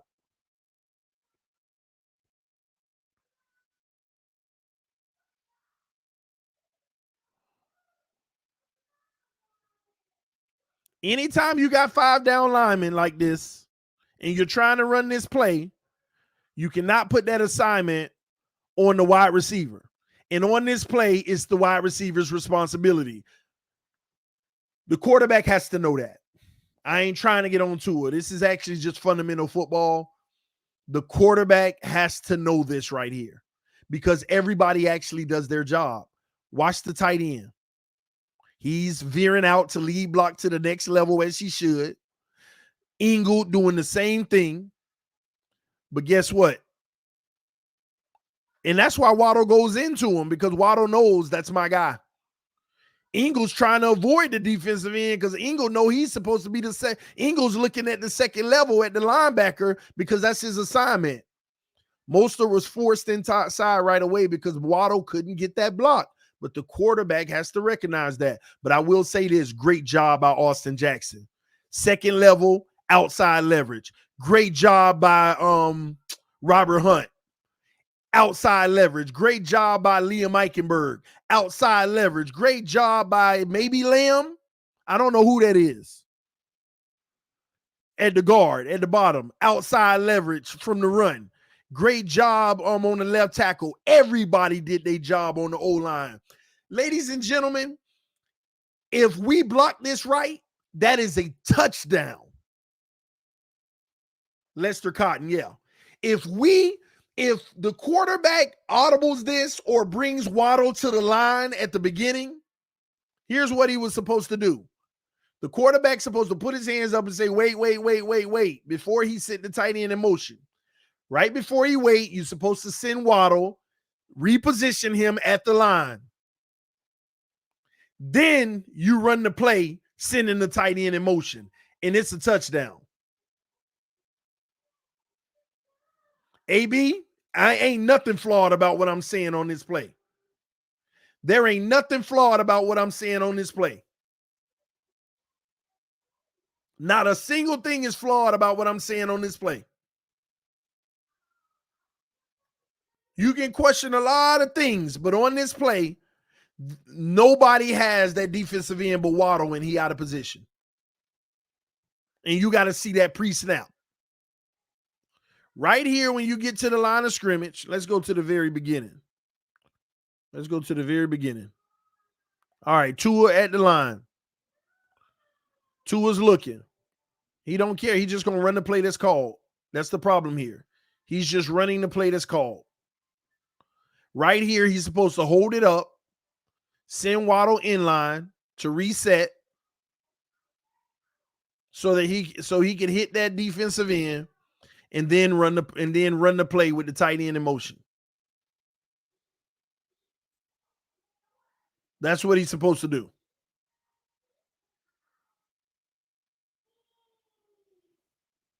But instead, we got a free rusher. And let me show you, I'm going to prove to you. Ingles trying his best to, this is how you know I'm right.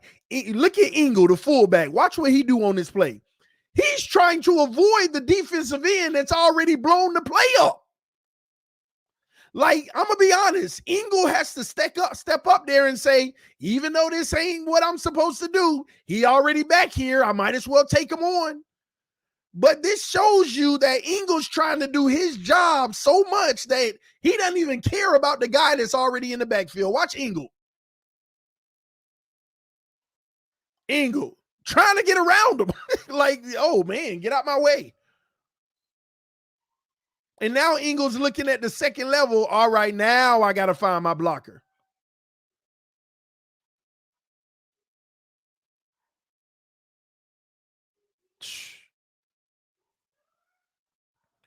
Cedric and Claypool should be used as blocking on that play. Listen, you could have put Laramie Tunsil out there. You could have put whoever you wanted out there. You can't block a defensive end when you look. Waddle sprints to try to get there.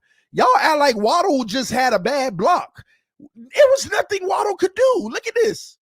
Hike. Watch this. Waddle sprints trying to. He can't get out. What you want him to do? You could have put anybody out there. They wouldn't have been able to stop him from getting inside. And he did his job, which was set the edge.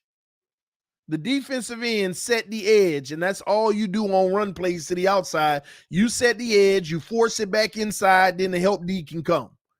You give up the edge on this play, it's a potential touchdown. Mike McDaniel got to see that too and call the timeout. You know what's coming. Your only hope is getting the defensive end to back out in coverage. But he on the line looking committed. So I'm sorry. I'm sorry. And if anything, Tua got a check right here and basically assign Ingle to that defensive end. If you know the play, you know where the blocking assignments are off. Right here, Tua got three options. Point at the defensive end and assign him to Ingle. That's your man. Audible the play or call a timeout here. Those are the options. Or make sure the tight end in motion picks up that guy. But the quarterback has to basically has to let him know that. All I'm saying to y'all on this play, there ain't nothing a single Dolphin could have did on this play outside of the quarterback, Mike McDaniel, and maybe Ingle at the end. I mean, if he back there, you might as well take it on. But Ingle avoiding it, trying to go set up his block. But we'll get better at stuff at this. Something like that specifically, we'll watch the film. We'll watch the film. And you wonder why we couldn't run the ball at all. That play was set up to be a big run if we would have assigned somebody to that block.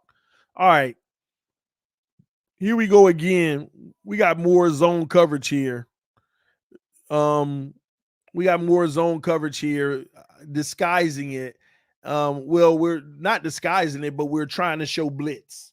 Now, anytime you got a safety literally 12 yards off the line of scrimmage against a slot receiver, you know everybody ain't coming on the blitz. I mean, an easy slant, and that's a touchdown. So you know somebody's backing up in the middle of the field because the slot receiver has to take the in route right here, in which he does. He chips. They step out to guard it. Tua's looking to the right. All right, we got a triangle concept right here. If we got a deep in route, that's going to be the classic timing route where Tua throws it over the middle and we connect. And this time we got an out route. Now, good ball placement right here by Tua. The corner was actually late on this. Very good execution right here. Tua putting it up with timing. Right here, Tua's already cocked back to throw. Why? Because that corner is veering onto Raheem Mostert on the switch. Right there, it got him. End zone coverage, the switch right here. He thought he was passing him off, but he was coming back in your zone. This is a good concept. Stay outside, look like you're going in, but then go right back out. He passed off Waddle to the safety, but not knowing Waddle coming right back in your territory, and Mostert is flooding it. People talking about, oh, that last play that should have been pass interference. Why were two guys even in the same area? Because when you got Tua putting the ball in the spots, you can have two guys in the same area. This is another play. Two guys in the same area because it's designed for that. Mostert has to be in the area to draw the guy to create the separation for Waddle. That's one of the big time throws from Tua of the day. Pressure coming center forward in his face, gets hit to the ground. That time, he uses jiu-jitsu, turned around with it. One of the best throws of the day. I think it was one more just that was just as good, but one of the best throws of the day right there by Tua. Great execution, great play call. All right, I formation, one in motion. Run up the middle. I want to study the run plays, see what's going on. What's the concept and why we're not picking it up here? Let's look at the assignments first. Inside. All right, good clip right there. Liam Eichenberg, God dog. This one's all on Liam Eichenberg, ladies and gentlemen. Look at our center. Take a look at our center on this play. You can see him right there in front of everybody, center mass. Watch what he do.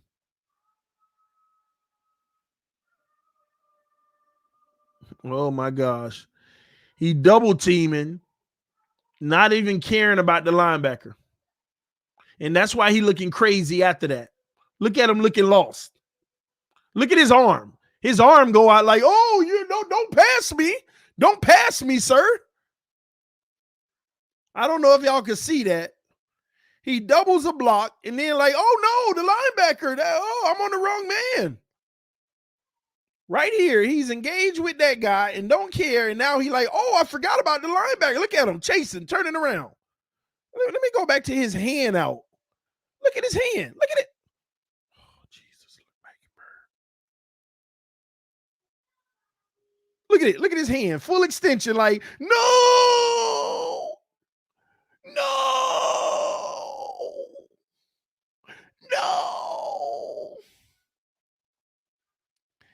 And Lester, who is this at left tackle? Who just okay, and boy, that is a good chip. That is a good block by Engel.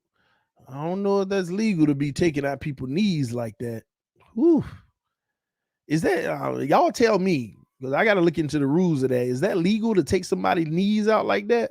Look at Engel right here. Ooh. Is that legal, y'all? I'm just curious because it was so clear, but it looked like that's an injury waiting to happen.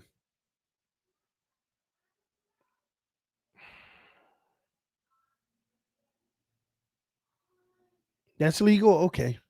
Just curious because that was brutal. Great block. Great block then. Man, what a block. Second and goal from the 7 because Liam Eichenberg is just bad. So here we go, Tua with the fancy art trick. But again, they keep somebody out on the edge. All right, let's look at this play. Don't like the concept again here.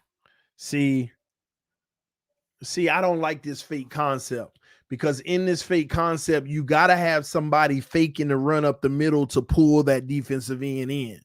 But now the defensive end has no reason to be sold because he sees, even if he hand it off, I can't get there. It's an outside run. So let me keep contained. And sure enough, that's why it was easy for him to hop and bounce back. He never committed because this play don't call for him to commit. There's nobody faking up the middle. Nobody faking up the middle here. And bam, he hops up. Let me go get Tua.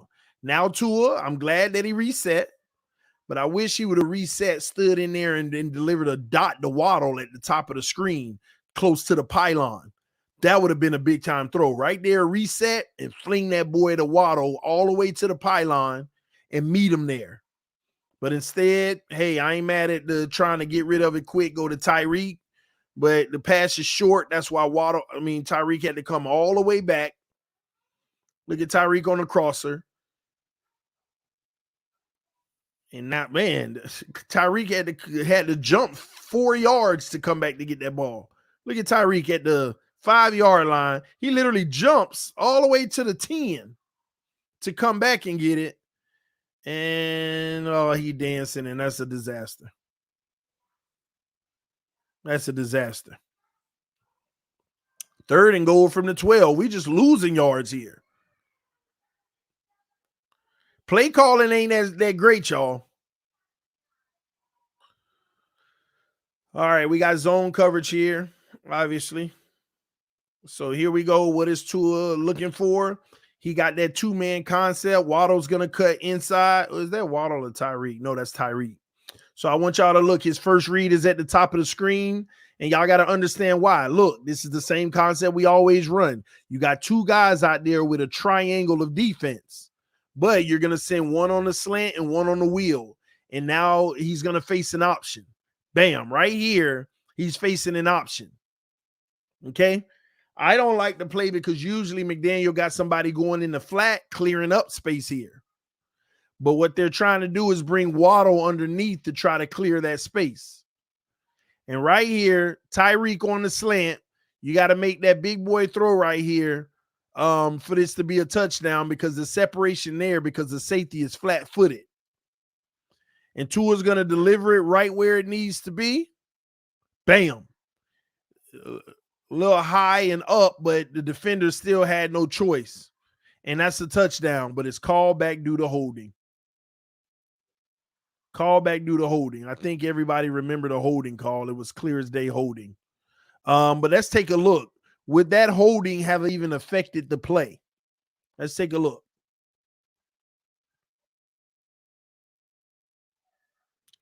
And this was Lester Cotton, I believe, left tackle. Oh, my God. Just everybody got beat on the stunt. The left tackle and the left guard got beat on the stunt. Both of them got beat. Right there. He yanking them. Yeah, if he didn't hold them, that could have been batted. So I'm going to be honest, I'm not as mad now. I mean, you don't hold regardless, but the pass may have been adjusted if it wasn't holding because the guy had a free rush right up the middle. Free rush. Let me show you. Right there. If he wouldn't be in hell right here, Tua ain't even in the throwing motion yet. Now he is. Quick release, but the guy's already on the ground. That could have been a disaster. You don't want the ball tipped up. You don't want none of that on a play like this where you could get points. So that holding probably saved the issue anyway. But regardless, you can't hold. You got to take the chance for Tua to be able to try to get that off. I agree. Sometimes you got to hold. But now knowing that the holding probably prevent it, he might have not have thrown the ball anyway if it wasn't holding. He would have had a guy coming right. It would have probably been a really bad sack. Unless Tua would have stood in there and took a massive hit, because that's what was coming if he didn't hold. I don't know. I can't discount him. You never know. All right, let's redo it. We're going to pause right here. We just trying to get some yards and see if we can make something happen with the yards after the catch on this. This was a bad throw by Tua, by the way. I'm going to be honest. I got mad at this play. I did get mad at Tua when I watched the film. I got mad about this play. I have no idea, first of all, why you were even going to Tyreek. You got a wide open tight end coming underneath. Not only that, even on the backside, you got a wide open Mostert. Like, look at this play concept right here. Like, why are you even going to Tyreek? Somebody please tell me, why is he even the first read, locked in on it? It's 3rd and goal from the 22. You have to evaluate the feel of what's going to give you the biggest gain. This play is actually designed for those 2 routes to clear out the tight end. TD is always blaming Tua. Sometimes, Jermaine, but you tell me on this play right here, was this the wise decision to make?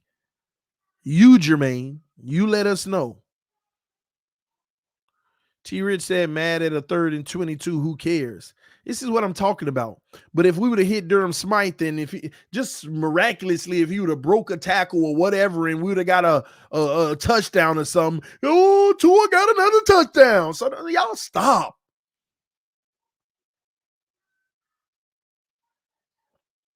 But I want to ask AB, Jermaine, was this the right decision here? On 3rd and 22? A 5-yard out? That was a bad throw anyway?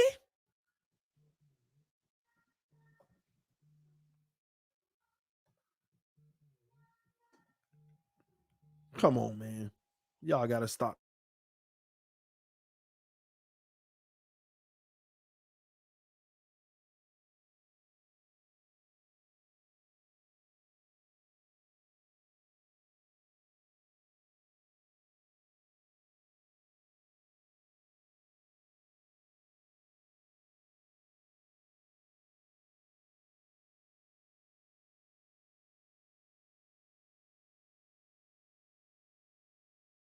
Oh, I didn't realize I was muted. My bad.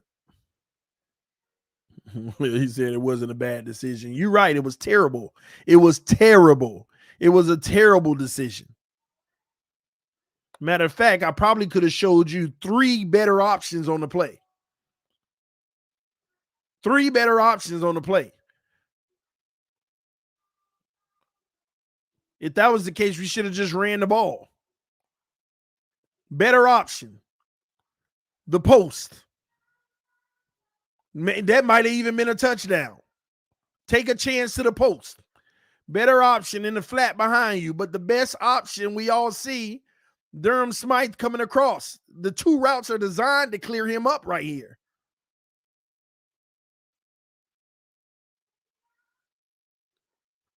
It's all right. I know why y'all hate when I do film. I just call it how it is. And unfortunately, it shows a different story for certain people. I ain't doing no difference with Jalen Hurts. I done pointed out the mistakes he done made, opportunities he done missed. Y'all see him. Bad decisions Jalen Hurts done already made in this game. Y'all act like every yard don't count. Now all of a sudden it was 3rd and 22. Who cares? We done picked up 3rd and 22s with Tua before. So now we need to accept him just first read checking it. Stop that mess. First down pistol. Cut outside. Bad discipline by Javon Holland this time. Ooh, that's a rare sighting. Maybe it wasn't him. Let me double check. Javon Holland committed deep inside. Got him. Well, that was great patience by the running back. Made him commit inside too soon. Holland then got lost in traffic. Good. That's all running back. That's all running back manipulating Holland. He calls Holland to do that. Great job by Swift. That's what great running backs do.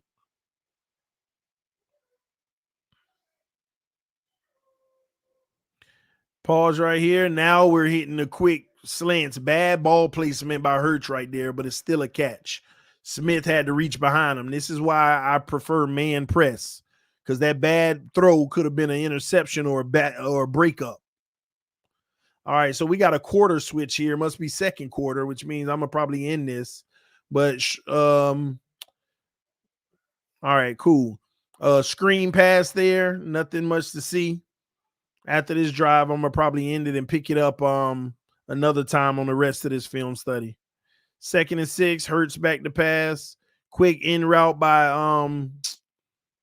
what's his name? AJ Brown. They're just getting rid of the ball quick, taking what the defense give them. 3rd and 1. Obvious situation. 4 down territory for the Eagles. They hand it off. They're not going to get the first, but then we know the tush push is coming. And I don't need to play that. We already know what's going to happen. They're going to get it.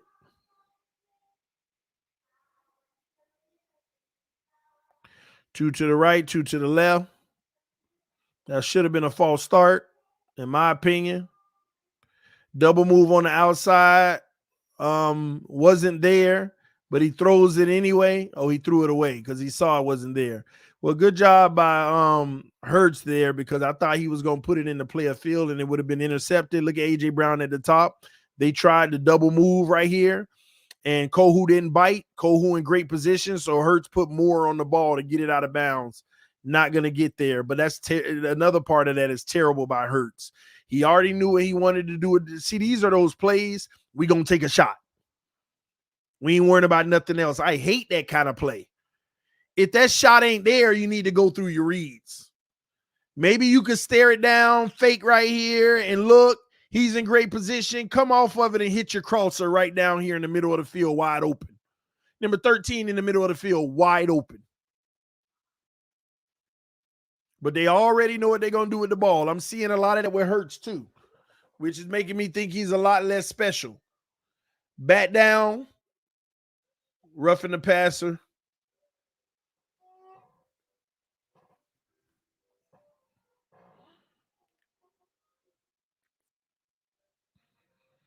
Two to the left, 1 to the right. And I agree, Hurts does go for the big play all the time. If he was more poised and only took what they gave, he would be an even better quarterback. That's the problem.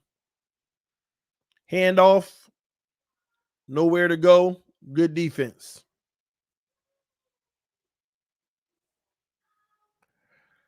Two to the right, 2 to the left. Takes a snap. Bad situation here. We sending an all-out blitz, and we got one-on-ones across the board. Look at the tight end. Tight end Goddard, bam, got blockers. It's a wrap. We got caught with our hand in the cookie jar. That's all it is. Here's a situation where we ran man coverage. I used to hate when Flores did this. If you're going to run man coverage, get in their face. Take the chance of getting beat over the top, but don't make it this easy. All-out 6-man blitz. Oh, even worse. Even worse. This is a 7-man blitz. Even worse. And they set up a screen on both ways. Even Swift would have been wide open. Hand in the cookie jar. His defense, man. Anyway, man, that's a wrap. I'm up out of here, y'all. That was good enough to go over for now. Y'all saw some good, some bad, and you saw why the Eagles defense made it hard for us, because at the end of the day, we didn't put our offense in a good position, and they forced us to do things that we ain't used to doing, especially at the quarterback position and Mike McDaniel not recognizing this stuff. Love y'all. Appreciate y'all. I'll come back later. We'll talk some more maybe. See you soon. Peace. I am out. 2 hours.